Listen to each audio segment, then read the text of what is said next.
I realize a lot of people take life as a joke.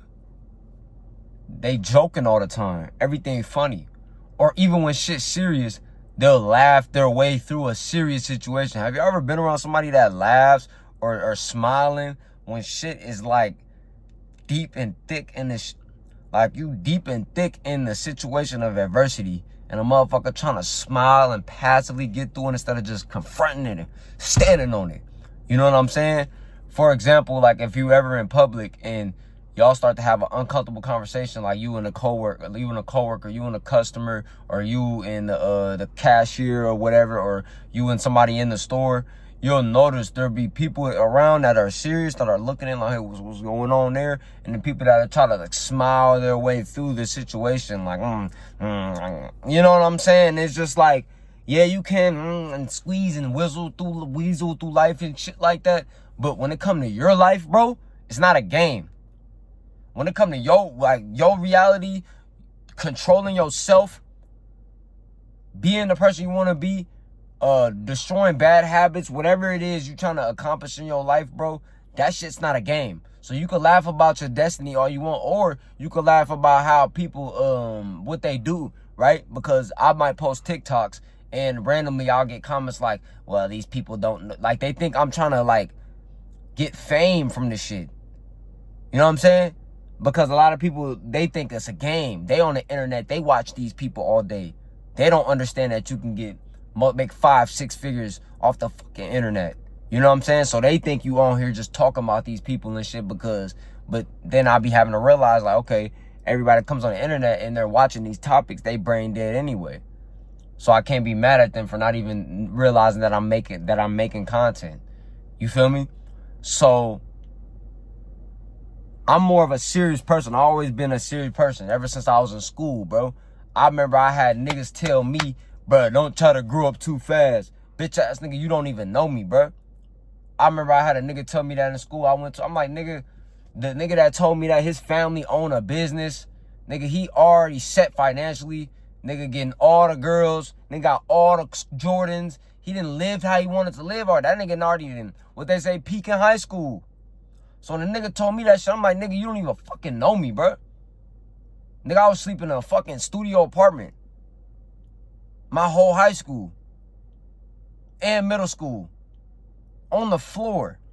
You know what I'm saying?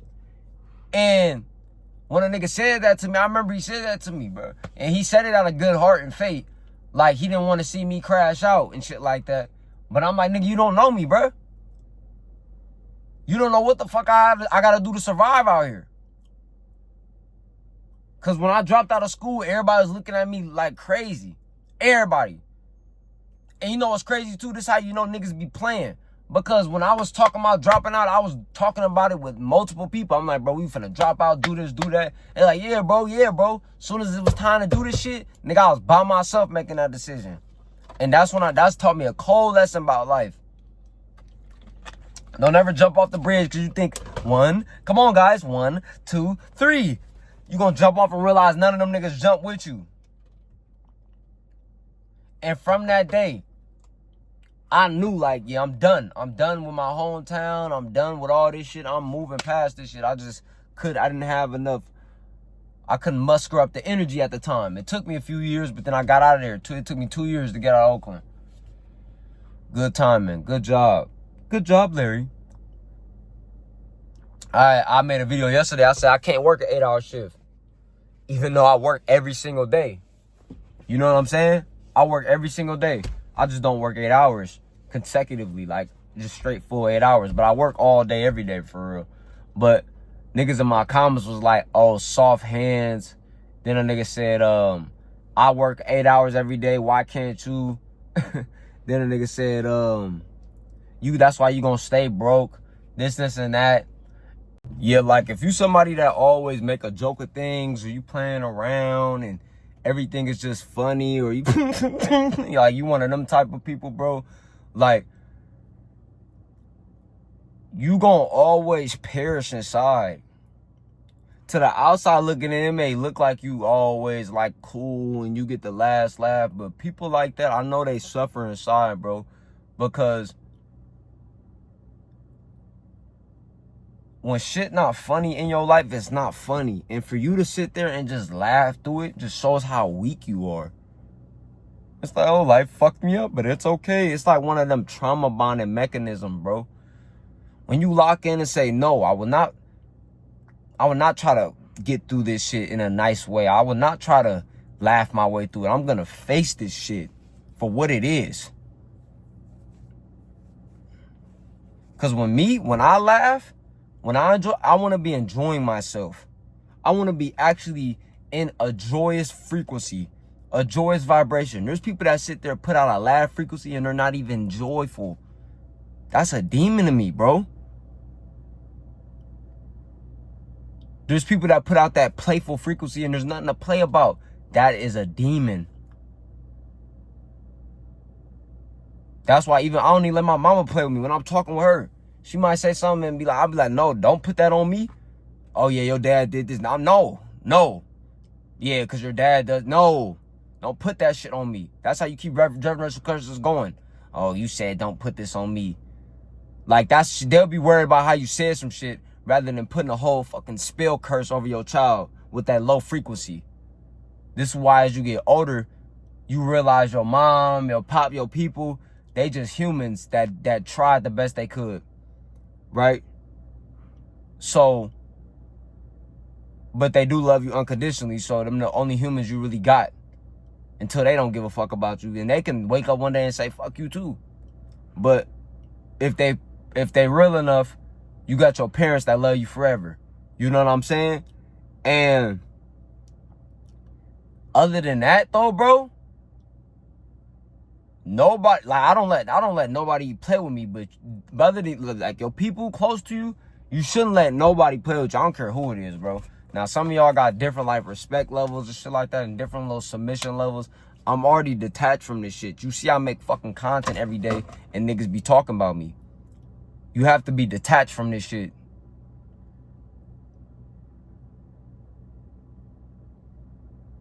And also, I'm just from the generation where, nigga, if that shit ain't knocking at my door, it ain't a real problem.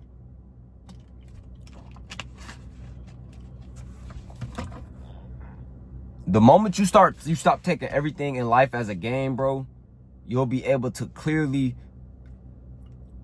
see what's in your life for benefit and clearly see what's in your life for detriment. You know? Like, even the way I smoke herb, my relationship with weed. I have a real stern and exact relationship with weed, but sometimes it can get addictive.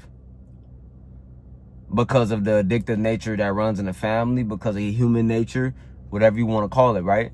I'll really say because of the addiction nature that runs in my genetics as far as my father. Because people want to talk about genetics and shit like that, like we all just got the same genes. No, the fuck we don't. It's some people that don't get addicted to nothing, no matter how much. They don't have to do nothing. They don't need nothing. Me, substance abuse running in my family. And the older you get, you realize like, you in taking substances every day when you smoking weed, whether you want to say it like that or not, you know? So, what is that? There's something there. There's a spirit there. And that spirit probably needs to die. And this is what I'm realizing now. And that shit's not a game. But that's just something I'm gonna have to work on. You feel me? But when I like for example, when I look at my family tree and what they all clapped out off of, or what they all dealing with to this day, is substance abuse, which is a lot of people deal with this shit. It's not just black folks, none of that. Now, I pick up white people every day, and I picked up this one white dude, and his wife, the mother of his kid, ran off with a heroin addict, and they both was off heroin with the kid for years. 10s, 20s, 13, 15 years. He fighting for custody, doing all this shit. He finally getting through. Mexicans go through the same shit. They got a cousin off fent.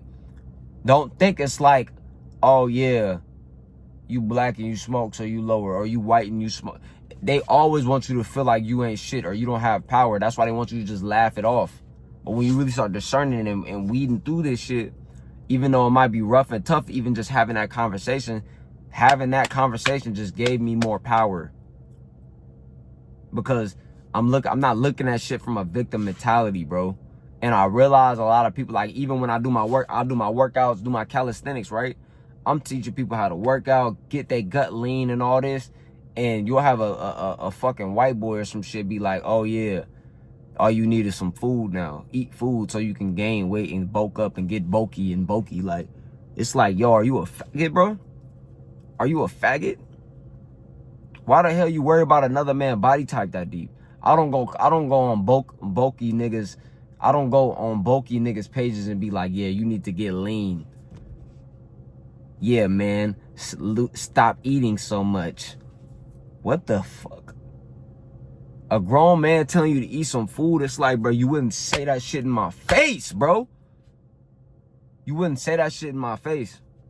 Then these bulky, fat-ass white boys with that water weight that get knocked out in one punch.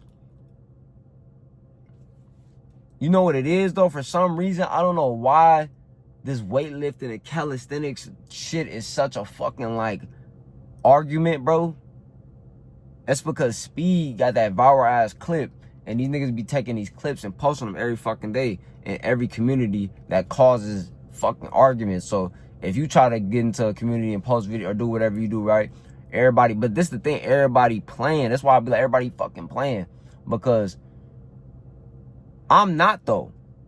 So when I be seeing these people talking and commenting and shit like that, I be like, damn, I know they playing around in life. Or I know people be thinking I'm playing when I be making, I got a certain page where I make videos. And these niggas think that's like the only shit I be on, but that's more of my playful side, like more of my open side. And I'm like, y'all don't even know who the fuck y'all talking to. So the moment you stop playing around in your life, you're gonna see who's trying to play with you. That could be companies, organizations, any of this shit. And you gonna cut that shit.